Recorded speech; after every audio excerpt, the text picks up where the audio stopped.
Okay, this is the second of the three main videos. I've just realized there's going to be another one that's just like really short as well, which is off the study design, but still really, really relevant, and heaps of questions come up mentioning MHC1 and MHC2. So that is going to be in there as well. But what we're going to do in this section is we're going to talk about the named cells that are on your study design. So if you go to your booklets and you read the top of page 6, it says the characteristics and roles of components: macrophages, neutrophils, mast cells, dendritic cells, and complement proteins. So these 5 things here are specifically mentioned in the study design. That means you must know what each one of them does and their function. Now, what I have done is I've summarized each one of them and given you enough detail on the page, in page 8. So we'll go to page 8 and I'm going to run through each one of these different types of cells. So the very first cell we're going to talk about is a neutrophil. So neutrophils, these are your first responders. They are Phil that likes to come and neutralize the problem. No, that makes no sense. But these are the first cells that usually get there and start killing off things once they have made it past those first barriers. So a good example to think about when these are going to come into play, and this will be really fleshed out in the next video, is going to be the fact that if you get a cut, yeah, so your skin is now no longer, what was that word we said? Intact. So we now have a cut and they have made it past that first line of defense. And so these are the guys that they're going to come up against. So their job is to perform phagocytosis. That's the same as the process that we mentioned before. So they are attracted to the pathogen, they come up to the pathogen, they engulf it, they digest its contents using their lysosomes or the enzymes within their lysosomes. The other thing they like to do is they release cytokines. Remember how I said we were going to come back and talk about cytokines? This is where we talk about them. So the cytokines were those signaling molecules that have to do with the immune system. So the neutrophil engulfs the pathogen and goes, uh-oh, I've got to tell people that there's a pathogen nearby. And so they secrete out these cytokines, letting all the other ones know, all the other cells know that this is what's happening. The other point here, this is a little bit beyond, yeah, so it's not really necessary to remember, but they secrete these things called defensins. Now, defensins are a toxin and they disrupt a bacterial membrane. So they have this kind of like backup system as well. But the biggest thing we need to know about this, and you can highlight this, is that they perform phagocytosis. They do tend to die quickly, and I'll talk about that in a second, and they release cytokines. So they are the 2 main functions that I want highlighted. The next type of cell as we go down here is a macrophage. What does macro mean? Macro means big. What does phage mean? It means eater. So a macrophage is a big eating cell. So again, it's the same thing. They perform phagocytosis and they release cytokines. Now that's the same as we said here with the neutrophils, right? So how can they be doing the same thing as the neutrophils? They're both performing phagocytosis. What's the difference? The difference is the neutrophil can't expel the contents. So a neutrophil just keeps eating and eating and eating, and then eventually it will die. The macrophage is really helpful because it can expel the digested contents. Yeah, so it can engulf them, digest them, and then expel them. So that's your big difference between the 2. They are both phagocytes, yeah, because they're both cells that eat, but the neutrophil dies quite quickly, whereas the macrophage can keep living for a much longer time.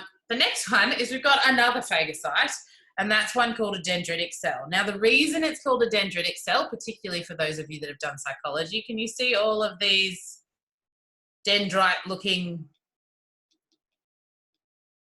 projections on the outside of the cell? It looks different. I mean, this guy's got some projections as well, but it looks different to what we would say a typical white blood cell looks like. Now, the other thing with these guys is they like to present antigens on their surface. And this is why I've left these ones here. So these are also phagocytes, but the big difference here is where they live. So these guys live in tissues and tissue fluid.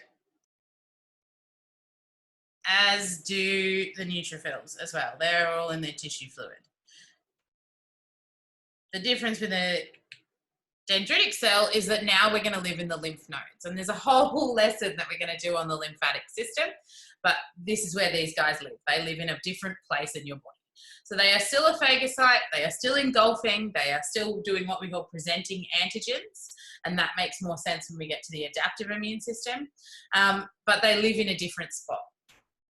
Okay, so these three cells, the neutrophil, the macrophage, and the dendritic cell, they're all very similar. They all engulf, they all digest, and to some degree they all present antigens, but in particular the dendritic cells you find in your lymph nodes, and these ones, your macrophages and neutrophils, are just all over your body, everywhere.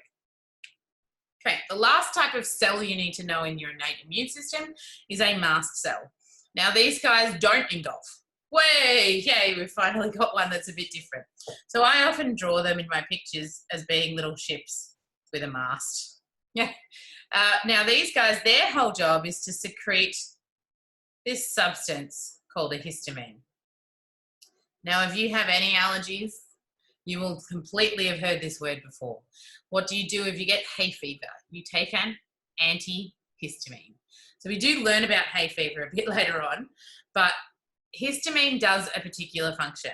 Histamine causes inflammation and for your blood vessels to dilate. So what are the symptoms you get when you get hay fever? So when you get hay fever, you get a lot of histamine released into your body, which is why you take an antihistamine. And what happens is you get red and puffy because all of your blood vessels are dilating and getting wider and bigger. And so therefore they push fluid out and you get all this runny nose and you get this itchy feeling, yeah, because your cells are expanding, or the blood vessels next to your cells are expanding. And so everything's going to kind of be a bit uncomfortable. So they don't really play a role in phagocytosis. Their whole role is this one here. Release histamines and cause inflammation due to blood vessel dilation. Now, the last one is not actually a cell. Okay, these are complement proteins because they are not cells. So what we actually find is that they have over 30 different types and functions. So it's a bit hard, unlike these ones, mast cells release histamine, cause inflammation and blood vessel dilation. With this, they can do a whole bunch of different things. One of the things they can do is they can destroy cell membranes. So you can see in the picture that you have here, yeah, is that they produce these channels which allow water to go in, they allow things to go out of the cell. They essentially poke holes in them to kill them. The other thing they can do is they can recruit phagocytes. So you know those chemical attractants? That can be these. The chemotaxis can happen as a result of this. They can also help us identify pathogens. So they can bind themselves to them and make the pathogens more conspicuous, which is the opposite of inconspicuous, to other immune cells in your body. And they also like to intensify your inflammatory response. So these guys work in conjunction with immune cells to do their function. Okay, so they work in conjunction with immune cells. So that's why they're normally inactive in the blood, but we make them in response to immune activation. So they do a whole bunch of different jobs. You only need to remember a couple. So in your book, I've gone through and I've highlighted the ones you need to know. So you do not need to know what a basophil is. You do not need to know what an eosinophil is. So that's helpful, isn't it? You can't see what I'm doing. There we go. So you don't need to know those ones. They are in your book, but I've talked to you before. Your book is not the be all and end all. The neutrophils are here. Yeah, you need to know those ones. You need to know the macrophages. They're here. The table keeps going. You don't need to know what a monocyte is. You do need to know what a mast cell is, and you do need to know what a dendritic cell is. Now, a few years ago, they asked a question specifically about these guys, about natural killer cells. They had to give every single person on the exam a mark. Yeah, if they ask you a question about natural killer cells and they haven't specifically mentioned them in the study design, they can't ask an exam question. So they've done it in the past, they've made that mistake, and as a result, we go, well, you can't do that. And so everyone got a mark. So even if you get presented with something on the exam that you don't think you need to know, or you know for certain that you don't need to know about natural killer cells, we sort it out afterwards. And the last bit that's in your table is this bit about complement proteins. So you can watch a little animation if it'll let me. It probably won't. No. Oh, here we go. We're going to watch it now. You can watch a little bit of an animation about the activation of complement proteins, but it's a bit, the level is above what we need to know, but it's interesting to see the way they work if it allows me to view the video. Probably not. No, it's not going to allow me to view the video. Oh, well. So that is the end of the section on these. So here's a nice little picture to show you what happens. So here you've got these complement proteins that are circulating in the blood. They come in and they create holes, and they allow water to come in, which causes a burst of the bacterial cell. Okay, so that's one of the uses of the complement proteins. I like to remember this one, that they poke holes in cell membranes, therefore causing the cell to burst.